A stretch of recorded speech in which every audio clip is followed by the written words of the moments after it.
There comes a moment in life when the noise gets quieter, but the pressure gets louder. Not the loud pressure of chasing dreams in your 20s, not the frantic energy of building in your 30s. This pressure is different. It's heavier. It's quieter. And if you're not paying attention, it can quietly decide the rest of your life. Because somewhere between your 40s and 50s, life stops feeling like it has endless time and starts feeling like it has consequences. And here's the uncomfortable truth most people won't tell you. This stage of life is either where people build their greatest legacy or where they unknowingly begin their slow decline. There is very little middle ground. By the time someone reaches their 40s or 50s, they usually have experience, responsibilities, and history behind them. They've lived enough life to understand struggle. They've faced failure. They've tasted success. They've likely built a family, a career, or at least attempted to construct stability. But something subtle happens during this phase. People stop reinventing themselves. They begin protecting what they already have, instead of building what they still could become. And that shift is where many futures quietly shrink. History shows a fascinating pattern. Many of the world's most influential achievements were not created by people in their 20s. Some of the most impactful breakthroughs, businesses, and leadership transformations came from individuals who stepped into their greatest phase of growth later in life. But there is a reason for that. They didn't treat their 40s and 50s as a finish line. They treated it as a second beginning. And that might be the single most powerful mindset anyone in this stage of life can adopt. There's a story about a manufacturing executive who spent nearly 25 years climbing the corporate ladder. He followed every rule. He hit every target. He became respected, stable, and financially secure. From the outside, his life looked complete. But inside, he felt something was fading.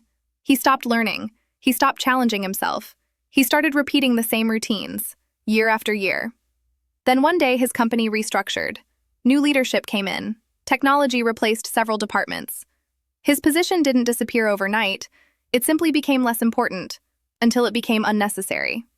What shocked him wasn't losing the job. What shocked him was realizing he had slowly stopped growing 10 years earlier. His career didn't end because of technology. It ended because he unknowingly stopped adapting. And his story is not rare. It is quietly happening to millions of people around the world.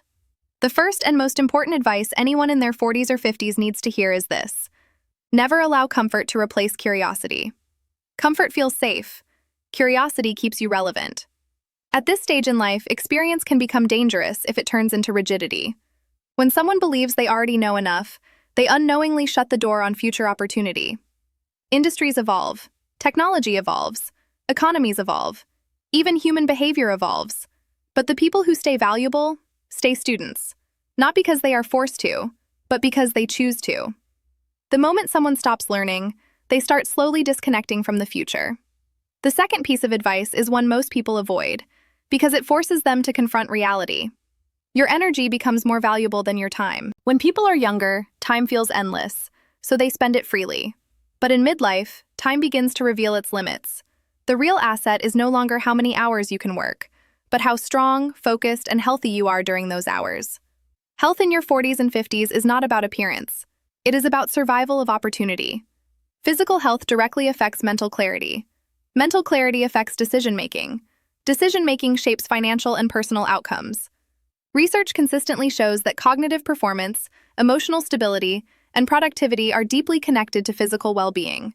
Yet many people treat their bodies as something they will repair later. Later becomes expensive. Later becomes difficult. Later sometimes never comes. The people who thrive in their later decades are rarely the ones who waited to take care of themselves. They are the ones who treated health like an investment account, adding to it daily, long before withdrawals became necessary. The third truth is uncomfortable, but life-changing. Relationships become your greatest form of wealth. In early adulthood, relationships often revolve around networking, attraction, or convenience. But in midlife, relationships shift into something deeper. They become support systems, opportunity bridges, emotional anchors during uncertainty. Studies on long-term happiness consistently reveal a powerful conclusion. Strong social bonds and meaningful relationships are among the greatest predictors of life satisfaction and longevity. Yet ironically, this is the exact stage of life when many people begin neglecting relationships. Work becomes overwhelming, family responsibilities grow heavier, friendships quietly fade into occasional messages or forgotten memories. And when life challenges eventually arrive, as they always do, many people realize they built financial security, but emotional isolation. True wealth is rarely built alone. The fourth piece of advice might be the most overlooked of all. Redefine what success means, before life forces you to. In younger years, success often looks like achievement, money, status, or recognition. Those goals are powerful motivators, and there is nothing wrong with pursuing them. But something fascinating happens in the second half of life. External success begins to lose its emotional power if it isn't connected to internal fulfillment.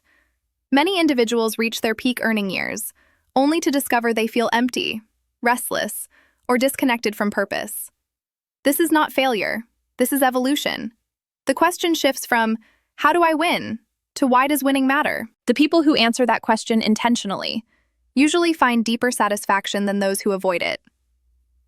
There is another hidden shift that happens during this stage of life, and ignoring it can be dangerous. Risk changes form. In youth, risk often looks like bold action, entrepreneurship, or stepping into the unknown. But in midlife, the greatest risk often becomes staying exactly where you are. The fear of starting over becomes stronger. Responsibilities feel heavier. Financial obligations feel more serious. The idea of learning something new feels intimidating. But the modern world has changed. Careers no longer follow straight lines. Industries disappear faster than ever before.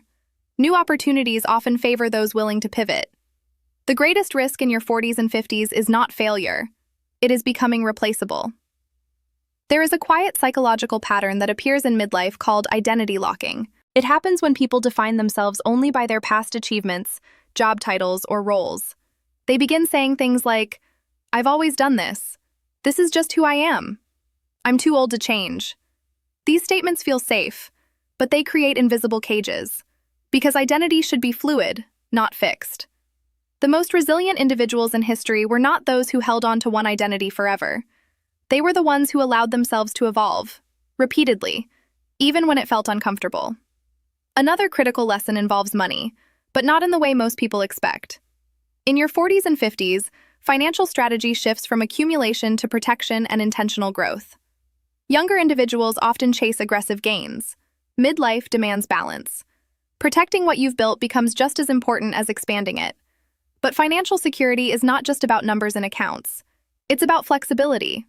The ability to change careers if needed. The ability to handle unexpected emergencies. The ability to support family without destroying personal stability. True financial wisdom in this stage is less about impressing others, and more about creating freedom from fear. There is also an emotional truth many people quietly struggle with during these decades. Regret. Not loud regret, but subtle thoughts that appear during quiet moments. Paths not taken, dreams postponed, talents unused. The worst mistake people make is believing it is too late to act on those thoughts. Some of the most meaningful chapters of life begin after people believe their story is already written. Human potential does not expire at a fixed age. It expires when belief disappears. Perhaps the most powerful advice anyone in their 40s and 50s can follow is this: design your next chapter intentionally, or life will design it for you. And life is not always kind when it writes the script. Intentional living means asking difficult questions. What skills will keep me valuable in 10 years? What relationships truly matter? What lifestyle supports my long-term health? What legacy do I want to leave behind? These questions are uncomfortable, but they create clarity. And clarity creates direction. Because here is the truth most people only realize much later. Your 40s and 50s are not the years when opportunity disappears. They are the years when opportunity becomes selective. It favors preparation over potential, wisdom over speed, consistency over bursts of motivation. The individuals who thrive in this stage of life are not always the smartest or most talented. They are the ones who remain adaptable, curious, and intentional, long after others settle into autopilot. One day, everyone reaches a moment where they look back and ask a simple but powerful question. Did I keep growing? Or did I slowly stop trying? The answer to that question is rarely decided in one dramatic moment. It is decided in small daily choices. Choosing to learn, when it feels easier to stay comfortable. Choosing to take care of your body, when neglect feels convenient. Choosing to reconnect with people, when isolation feels easier. Choosing to pursue purpose, when routine feels safe. Because the second half of life is not about slowing down. It is about becoming sharper, wiser, and more intentional than ever before. And the people who understand that often discover something extraordinary. The years most feared as decline can become the years of greatest clarity, impact, and fulfillment, if they are lived consciously, if they are lived courageously, and most importantly, if they are lived with the belief that growth never has an expiration date.